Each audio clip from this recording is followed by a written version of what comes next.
Kraksara Sardar Vallabhbhai Patel ni asaimani salno palaino Rashtriya Ekta Diwas tei Run for Unity palaijakha Astabal thwng kholao. Sardar Vallabhbhai Patel ni asaimani salno palai Kraksalo Rashtriya Ekta Diwas tei Run for Unity palaijakha Astabal thwng kholao. Youth Affairs and Sport Department ni bwkhaktai o panda songjakha. Pandawo Mantri Ratanlal Nath, Mantri Shantana Chakma, Mantri Tinku Rai, Bidhan Sabhani Speaker Ram Prasad Pal, Juda Juda Department ni tangphang song, tei Police no Khumpui kubuni adong song tongbaikha. Rashtriya Ekta Diwas songjakmani pandano tino, pandani nograi koklam narakha.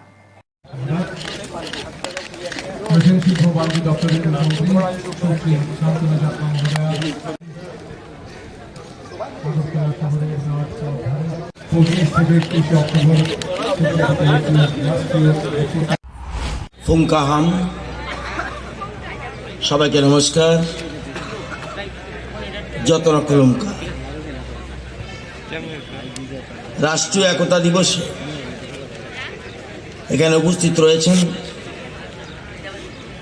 শিল্প দপ্তরের মাননীয় মন্ত্রী শান্তনা চাকমা মহোদয়া, রয়েছেন মাননীয় যুবক ক্রীড়া মন্ত্রী টিঙ্কু রায় মহোদয়, রয়েছেন বিধানসভার মাননীয় উপাধ্যক্ষ রামপ্রসাদ পাল মহোদয়, রয়েছেন জেলা সভাধিপতি হরিলুদ্দুলাল আচার্য মহাশয়, বিধায়িকা মীনা সরকার মহোদয়া, অন্যান্য 31 অক্টোবর একটু আগে শুনেছেন আপনারা, সর্দার বল্লভভাই প্যাটেলের জন্মবার্ষিকী সারা দেশব্যাপী পালিত হচ্ছে। এই দিবসটি রাষ্ট্রীয় একতা দিবস নামেও পরিচিত এবং 2014 সালে প্রথমবারের মতো এই দিনটি উদযাপিত হয়েছিল। কারণ ভারতবর্ষের জন্য সর্দার বল্লভভাই প্যাটেলের অসাধারণ কাজগুলি যেন স্মরণ করে ভারতের লৌহমানব এর প্রতি শ্রদ্ধা জানানোর লক্ষ্যে এটা পালিত হয়েছিল। এই দিনে বেশ কিছু ইভেন্টের আয়োজন করা হয়, যেমন রান ফর ইউনিটি, ভারতীয়দের মধ্যে জাতীয় অখণ্ডতা, জাতীয় ঐক্যের অঙ্গীকার এবং সর্দার বল্লভভাই প্যাটেলের অবদান সম্পর্কে সচেতনতা বাড়াতে দেশব্যাপী একটি ম্যারাথন।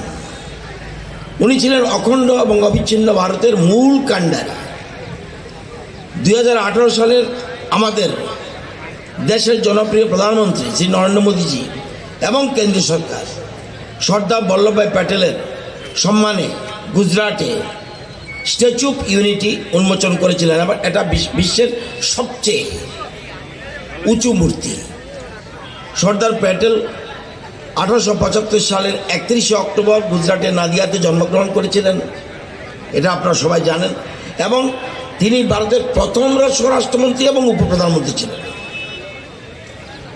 তিনি ভারতের যেটা বলছে ইউনিটি, ভারতীয় ফেডারেশন তৈরি করার জন্য অনেক ভারতীয় রাজ্যের একীকরণের গুরুত্বপূর্ণ ভূমিকা পালন করেছিলেন।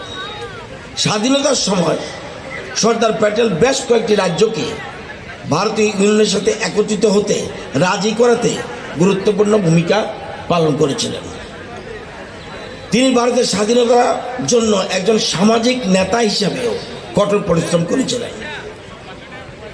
বারদলি একটা জায়গা আছে, সেখানে মহিলারা বল্লভভাই প্যাটেলকে সর্দার উপাধি দিয়েছিলেন, যার অর্থ প্রধান বা নেতা।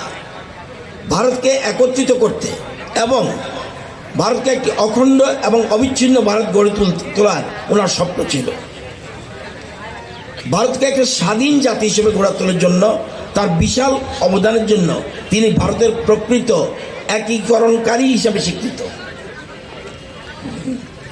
তিনি ভারতের জনগণকে শ্রেষ্ঠ ভারত গঠনের জন্য ঐক্যবদ্ধ হয়ে একসঙ্গে বসবাস করার জন্য অনুরোধ করেছিলেন। আধুনিক সর্বভারতীয় পরিষেবা ব্যবস্থা, যেটাকে বলে modern all India services system, প্রতিষ্ঠা করার কারণে তাকে patron saint of India civil servant হিসেবে স্মরণ করা হয়। 1857 সালে অবিচ্ছিন্ন ভারতের, আপনাদের জানার জন্য বলছি, আয়তন ছিল 83 লক্ষ বর্গ কিলোমিটার বর্তমানে সেটা মাত্র 33 লক্ষ বর্গ কিলোমিটার। তাই সর্বশেষ সকলের প্রতি আহ্বান রইল, আমাদের আজ শপথ নিতে হবে আমরা যেন এক ভারত, আমাদের ক্রীড়ামন্ত্রী বলেছেন, আমরা যেন এক ভারত শ্রেষ্ঠ ভারত অখণ্ড ভারত গড়ে তুলতে সবাই যেন ঐক্যবদ্ধ হই। সবাইকে অনেক অনেক ধন্যবাদ। যত্ন বেলায় বেলায় হাম্বাই বলেছেন আমরা 31শে অক্টোবর রাষ্ট্রীয় একতা দিবস পালন করছি 2014 সাল থেকে। সত্যি আজ আমাদের গর্ব হয় যখন এই দিনটাতে আমরা উদযাপন করি। অটক থেকে কটক, কাশ্মীর থেকে কন্যাকুমারী, হিমালয় থেকে সমুদ্র, এই যে বৈভবশালী ভারত, এত সুন্দর আমরা ভারতের কল্পনা করি। এই ভারতের মানচিত্র যার দ্বারা, যার প্রচেষ্টা তৈরি হয়েছে, অর্থাৎ এই বৈভবশালী ভারতের নির্মাণ হয়েছে। আমার আগের বক্তা বলেছেন 580টা খণ্ড খণ্ড ছোট ছোট রাজা মহারাজাদের অধীনে যে সমস্ত রাজ্য ছিল সেগুলোকে একত্রিত করার যার অবদান, সেই সর্দার বল্লভভাই প্যাটেলের জন্মদিন। হয়তো উনি যদি সেটার দায়িত্ব না নিতেন, আজ যেটা কাশ্মীর আমরা দীর্ঘ 70 বছর দেখেছি সেখানে রক্তক্ষয়। কাশ্মীর ছাড়া বাকি জায়গাগুলোর দায়িত্ব ছিল, পাঞ্জাব এবং কাশ্মীর ছাড়া বাকি জায়গাগুলোর দায়িত্ব ছিল সর্দার বল্লভভাই প্যাটেলের কাছে। এবং সর্দার বল্লভভাই প্যাটেল সেগুলোকে যেভাবে তিনি একত্রিত করেছেন, যেভাবে এই ছোট ছোট রাজ্যগুলোকে সবাইকে মানিয়ে বুঝিয়ে এক জায়গায় নিয়ে এসেছেন, আজ আমরা সেই সুন্দর ভারতের, আমরা যে ভারত আমরা কল্পনা করছি, যে দেশ স্বাধীনতার, আমার আগের বক্তা বলেছেন যে 75তম বর্ষপূর্তি শুরু হয়েছিল 2021-এ, এবার সেটার সমাপ্তি অনুষ্ঠান এই আজকের কার্যক্রম। এবং দিল্লির যে কর্মপথ, সেখানে যে কার্যক্রম হবে, কর্তব্যপথ, সেই কার্যক্রমের মধ্যে দিয়ে সেটা সমাপ্তি হবে। আমাদের 77তম বর্ষপূর্তি আমরা এবার মানিয়েছি, 77তম বর্ষ আমাদের স্বাধীনতার।